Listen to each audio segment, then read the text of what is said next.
Hey buddies, this is Jalaj, and we are discussing today about metals and non-metals, which is of class 10th, chapter number 3, and we are going to discuss about metals and non-metals. अगर थोड़ा सा prescribe बताऊं तो metals and non-metals ये chapter from the same name हमारी 8th class में था, लेकिन रिसेंट कुछ ईयर्स से जब से हमारा सिलेबस थोड़ा सा रिफाइन हुआ है, ये चैप्टर वहां से हटा दिया गया है। उसके बाद मेटल्स एंड नॉन मेटल्स के बारे में हमने क्लास 9th में पढ़ा था। हमारा सेकंड चैप्टर था that was is matter around us pure. उसके अंदर हमने प्योर सब्सटेंसेस और मिक्सचर्स के बारे में बात करी थी।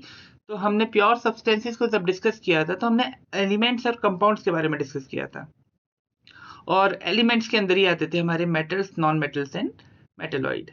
मतलब एलिमेंट्स क्या था, मैटर का प्योरेस्ट फॉर्म था।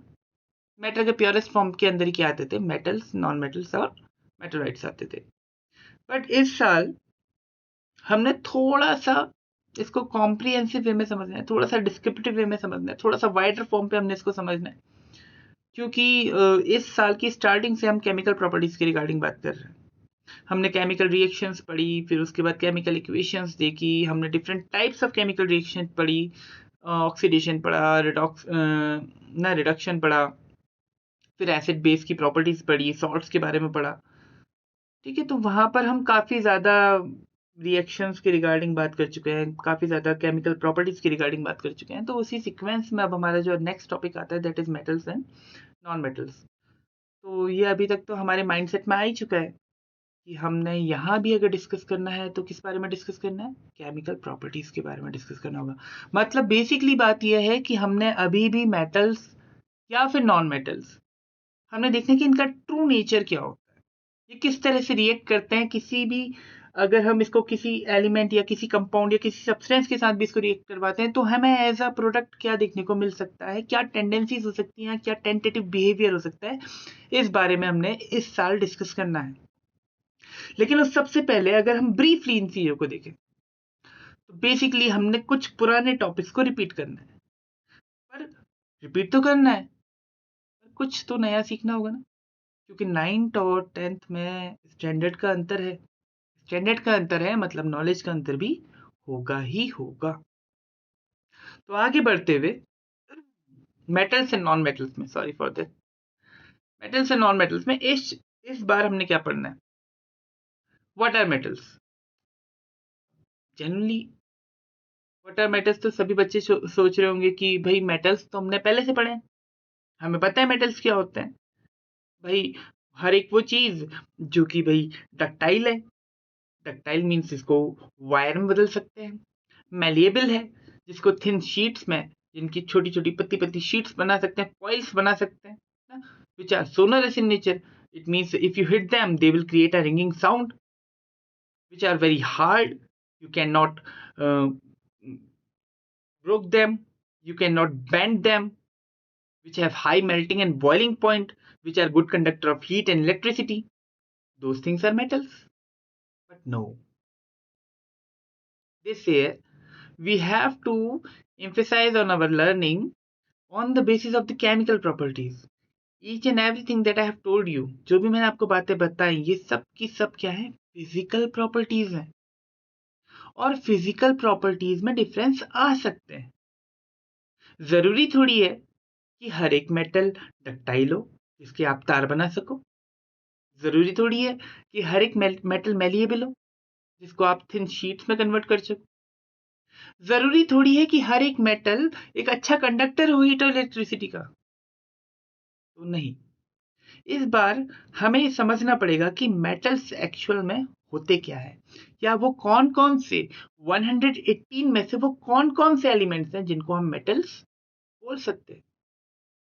तो इस बार हम डेप्थ में समझेंगे कि किसको मेटल कहते हैं और which are not known to be metals. After that we will repeat our earlier syllabus that is regarding to the physical properties of metals. As I have told you that ductile nature, malleability, sonoricity, and the high melting and boiling point, hardness, tensile strength, conductivity, these all comes under the physical properties of the metals. But this year we will learn about that what are the best example of those physical properties and what are the exceptional cases. अब इनमें से एक exception, एक अपवाद आपको पता होगा, शायद से आप समझ नहीं रहे होंगे। मतलब मैं उन मेटल्स की बात कर रहा हूँ, उन धातुओं की बात कर रहा हूँ जो कि नॉर्मली मेटल्स की फिजिकल प्रॉपर्टीज को फॉलो नहीं करती। जैसे हमने बोला था कि भाई सभी metals, all of the metals are solid at room temperature, कि सभी मेटल्स जो होते हैं वो रूम टेम्परेचर पे सॉलिड स्टेट में होते हैं। बट आप सबको पता है कि वो कौन सा मेटल है कि रूम टेम्परेचर पे सॉलिड नहीं होता? मरकरी। कौन नहीं होता? मरकरी नहीं होता है। तो आपको पता है ना, इसका मतलब भाई मरकरी भी तो मेटल है, लेकिन वो लिक्विड में है। लेकिन वो किस में है? लिक्विड में है। तो यही समझने वाली बात है, जब मरकरी एक अलग सा बिहेवियर शो कर सकता है, तो क्या और ऐसे कोई मेटल्स नहीं हो सकते जो कि अपनी नॉर्मल फिजिकल प्रॉपर्टीज को इग्नोर करते हुए कुछ और प्रॉपर्टीज को फॉलो करते हो? तो इस बार इस चैप्टर में हमने ऐसी ही प्रॉपर्टीज को या फिर ऐसे ही मेटल्स के बारे में स्टडी भी करना है। हमने दो तरह की चीजें देखनी है।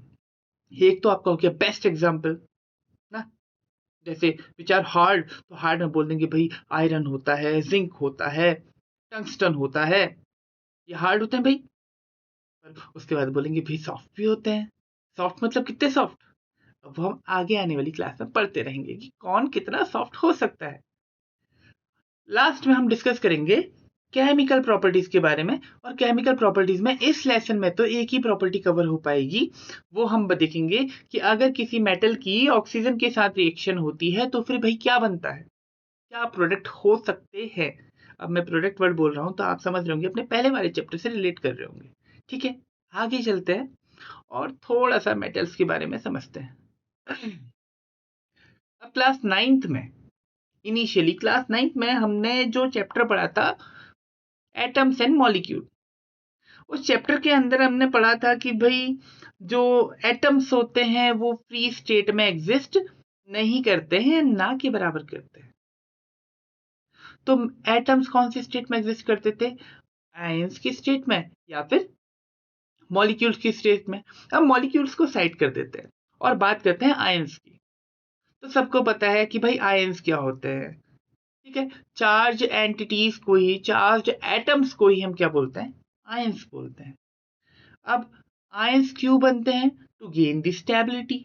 स्टेबिलिटी गेन करने के लिए, आयंस बनने के लिए क्या करना पड़ता है किसी इलेक्ट्रॉन को, सॉरी क्या करना पड़ता है किसी एटम को? अब एटम को क्या करना पड़ता है? एटम बड़ा इनस्टेबल होता है। क्यों? क्योंकि वो बहुत ज्यादा रिएक्टिव होता है, वो हर पल चाहता है कि वो किसी ना किसी के साथ रिएक्शन कर ले।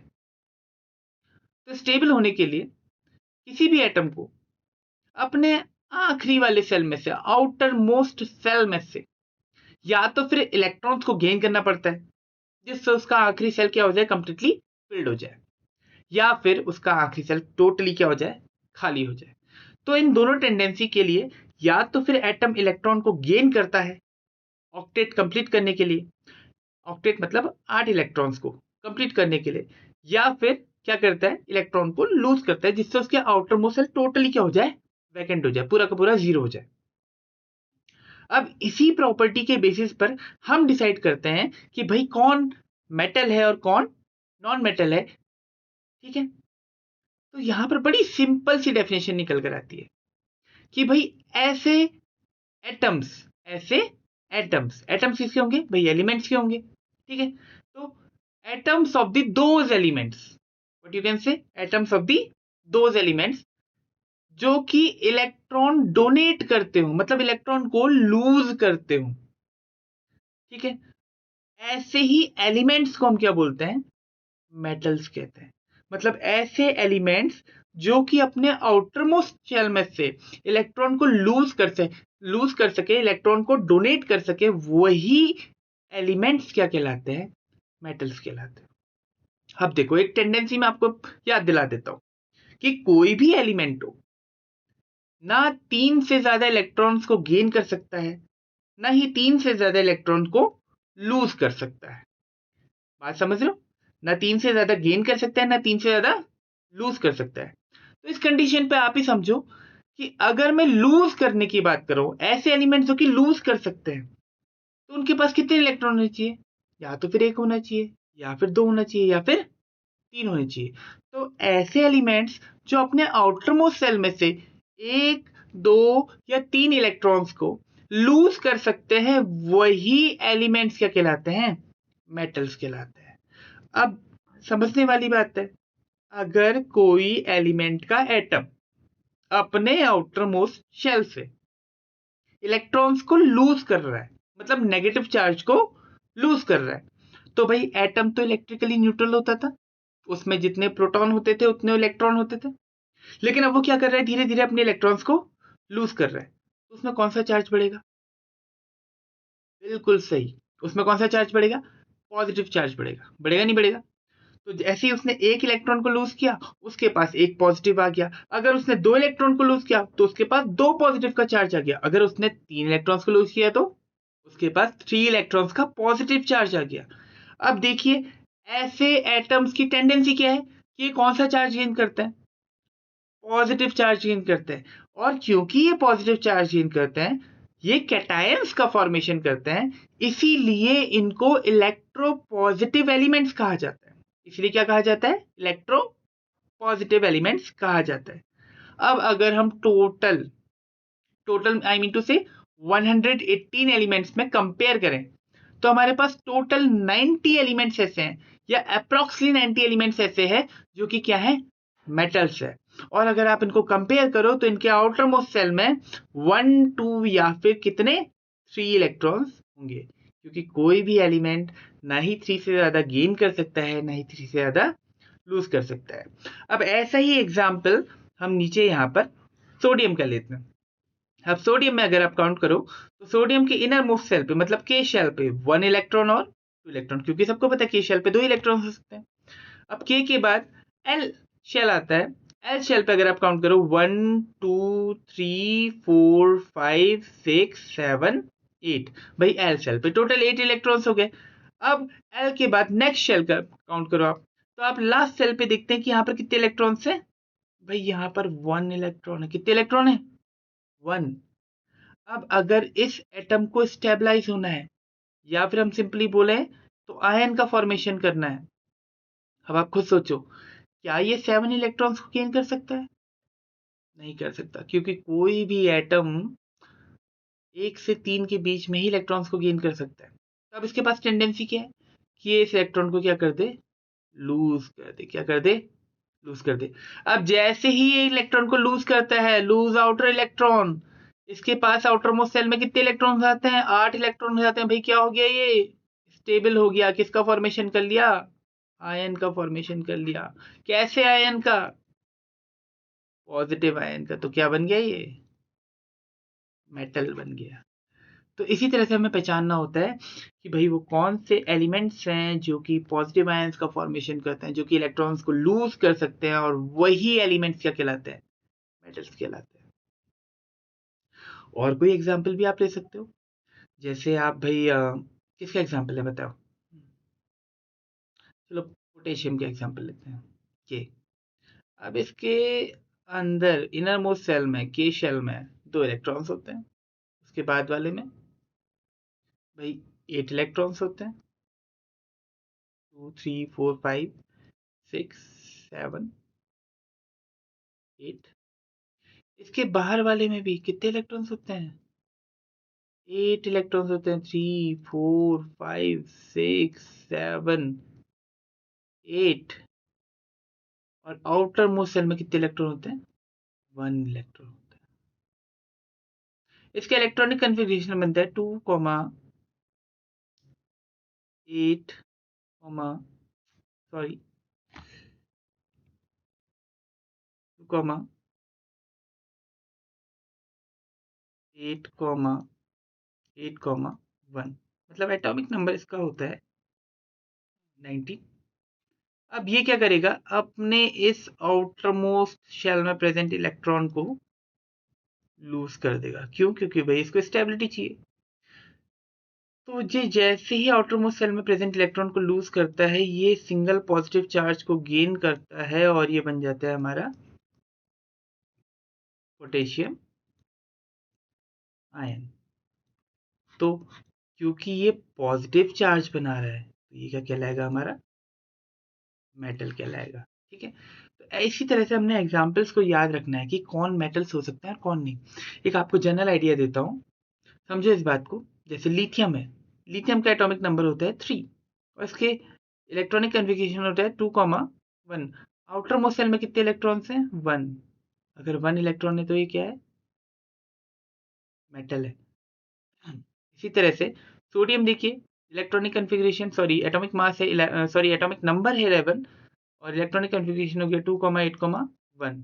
आउटर मोस्ट शेल में कितने इलेक्ट्रॉन है, 1, that is metal. Potassium outer most shell पे 1 इलेक्ट्रॉन, मेटल।